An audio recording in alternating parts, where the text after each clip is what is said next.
రోజున పెనుమాక సంబంధించినటువంటి గ్రామ రైతులు ఎవరెవరైతే ప్రభుత్వం చేత ఇబ్బందులు పడుతున్నారో సమస్యలు ఎదుర్కొంటున్నారో వారందరూ కూడా వచ్చి మా గ్రామానికి రమ్మని చెప్పని ఆహ్వానించారు. దానిలో భాగంగా ఈ రోజున జగన్ గారు వైఎస్ఆర్ కాంగ్రెస్ పార్టీ ఏర్పాటు చేసిన కమిటీ ఆ గ్రామానికి పెనుమాక అనేటువంటి గ్రామానికి వెళ్ళి ఎవరైతే మమ్మల్ని ఆహ్వానించారో ఆ రైతుల ఇళ్లకి వెళ్ళి అక్కడే కూర్చుని మాట్లాడాలని చెప్పనేది ఇవాళ ఏర్పాటు చేసుకున్నటువంటి కార్యక్రమం. కానీ నారా చంద్రబాబు నాయుడు గారు, నారా లోకేష్ గారు ఇద్దరూ కలిసి వాళ్ళ యొక్క కుట్ర ఏంటంటే అమరావతిలో జరిగేటువంటి అక్రమాలు కానీ అవినీతి కానీ లేదా అమరావతి పేరుతో జరుగుతున్నటువంటి దోపిడీ కానీ లేదా రైతు సమస్యలు పరిష్కారం ఇంతవరకు లభించినటువంటి ఎవరెవరైతే రైతు సమస్యలు ఉన్నాయో వారందరి సమస్యలు కూడా ఈ ప్రపంచానికి తెలియకూడదు. అసలు అమరావతిలో ఏం జరుగుతుందో కేవలం ఆహా ఓహో లేచిపోతుంది అమరావతి, పైకి ఆకాశాన్ని అంటేస్తుంది, అమావాస్యలో బిల్డింగ్లు అయిపోతున్నాయి, అది అయిపోతున్నాయి, ఇది అయిపోతున్నాయి అని ఆ కబుర్లు తప్పితే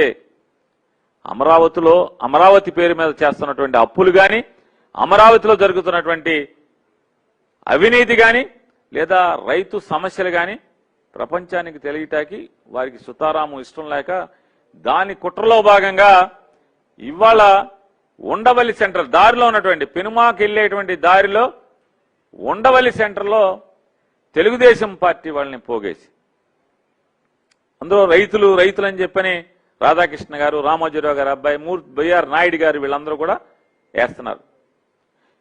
ఎవరైనా ఆ టీవీ చూసి చెప్పండి, అందులో రాళ్లు వేసిన వాళ్ళు, కర్రలు పెట్టి కొట్టిన వాళ్ళు లేదా కానిస్టేబుల్ గారిని బందోబస్తుకు వచ్చినటువంటి కానిస్టేబుల్ గారిని రాయితో తలకాయ పగలగొట్టిన వాళ్ళు కానీ ఇవన్నీ కూడా ఎవరాళ్ళు?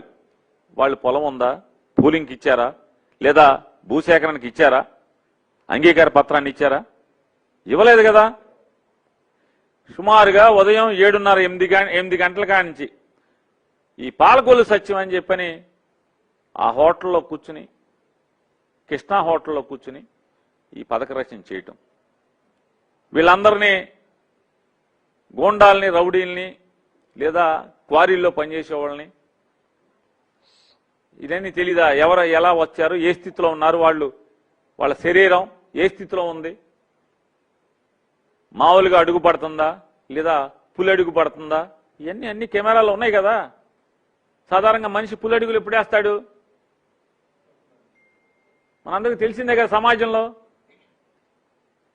ఈ స్థితిలో వాళ్ళందరినీ 8 గంటల నుంచి పాలకొల్లు సత్యం ఆ హోటల్లో కూర్చొని ఏం చేస్తున్నాడు 8 గంటల నుంచి? ఇవన్నీ వద్దు. ఇవాళ తాడేపల్లి మండల పార్టీ అధ్యక్షుడు లోకేష్ గారికి గుండెకాయో లేకపోతే చెయ్యో, కుడి చెయ్యో, ఎడం చెయ్యో ఏదో ఒకటి, ఆయన నోటిఫికేషన్లో ఆయన భూమి ఉంది. ఇవాళ దానికి నాయకత్వం వహించాడు. వైఎస్ఆర్ కాంగ్రెస్ పార్టీ నాయకుల్ని భయభ్రాంతులు చేయాలి. మిగతా రైతుల్ని ఎవరైతే వైఎస్ఆర్ కాంగ్రెస్ పార్టీ వాళ్ళు మనకు అండగా ఉంటే ఎంతో కొంత మనకు ధైర్యం వస్తుంది, మనం పోరాడొచ్చని చెప్పని ఆశపడి జగన్ గారి దగ్గరికి వచ్చారో ఆ రైతుల్లో ధైర్యాన్ని చంపేయాలి, వాళ్ళలో భయభ్రాంతులు కలిగించాలి, తద్వారా భూమి లాక్కోవాలి. ఈ ఎత్తుగడతో చేసినటువంటి ఈ పన్నాగంలో నాయకత్వం వహించినటువంటి ఈ క్వారీ మనుషుల్ని లేకపోతే పులడుగులు వేసే వాళ్ళని, పులడుగులు మామూలుగా నడిచే వాళ్ళని పులడుగులు వేయించడానికి కావలసిన ఏర్పాట్లు చేసినటువంటి తాడేపల్లి మండల పార్టీ అధ్యక్షుడు ఎందుకు ఇంతవరకు పూలింగ్ ఇవ్వలేదు? ఇంతవరకు మరి భూమి ఇవ్వలేదు కదా. భూమి ఇవ్వకుండా రైతులు ఎవడు? రైతులు అవతల పెనుమాకలో ఉన్నారు. ఇందులో ఒక్క రైతు లేడు. రైతు లేకపోగా ఉన్న రైతు నాయకత్వం వహిస్తాడు ఈ దాడికి. 2 కార్లు ధ్వంసం చేయడానికి ఎమ్మెల్సీ మునితోక అరుణ్ గారి కారు, గుంటూరు ఉమా గారి కారు, ఈ 2 కార్లు ధ్వంసం చేసి హత్యాయత్నం చేశారు. వెళ్ళినటువంటి వైఎస్ఆర్ కాంగ్రెస్ పార్టీ నాయకుల్ని హత్యాయత్నం చేశారు పోలీసుల సమక్షంలో. మరీ ప్రత్యేకించి ఆ ప్రాంతపు డిఎస్పీ గారు వచ్చిన దగ్గర నుంచి ఏ స్థాయిలో వాళ్ళకి ఊతం వచ్చింది, ఏ రకంగా అప్పటి వరకు పోలీసులు ఈ అరాచక శక్తుల్ని లేదా రౌడీ మోకల్ని కంట్రోల్ చేస్తుంటే ఏ రకంగా డిఎస్పీ వచ్చి దాన్ని ఇంకా ధ్వంసం రచన పురుగులకి ఎప్పటిగా చూశాడో మా కళ్ళతో మేము చూసాం, అందరూ చూశారు, అన్ని వీడియోలు సాక్ష్యం ఉన్నాయి.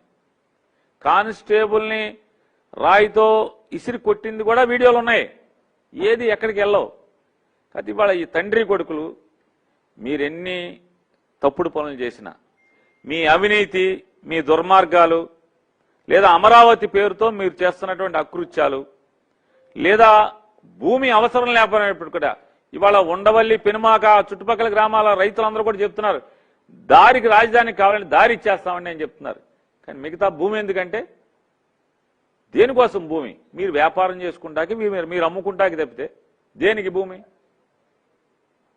మళ్ళీ వాళ్ళ వద్దన్నటువంటి రైతుల్ని ఈ రకంగా దుర్మార్గంగా బెదిరించి భయపెట్టి తీసుకుంటాకి, అమరావతిలో జరిగేటువంటి ఏ అవినీతి కార్యక్రమాలు కానీ, ఏ అకృత్యాలు కానీ, రైతుల అగజాట్లు కానీ, వీళ్ళ దుర్మార్గమైనటువంటి కార్యక్రమాలు ఇవి కూడా ప్రపంచం వినకూడదు, చూడకూడదు అనేటువంటి తప్పుడు ఆలోచనతోనే ఇవాళ నారా లోకేష్ నాయకత్వంలో చంద్రబాబు నాయుడు గారి యొక్క పథక రచన మేరకు ఈ కార్యక్రమం జరిగింది.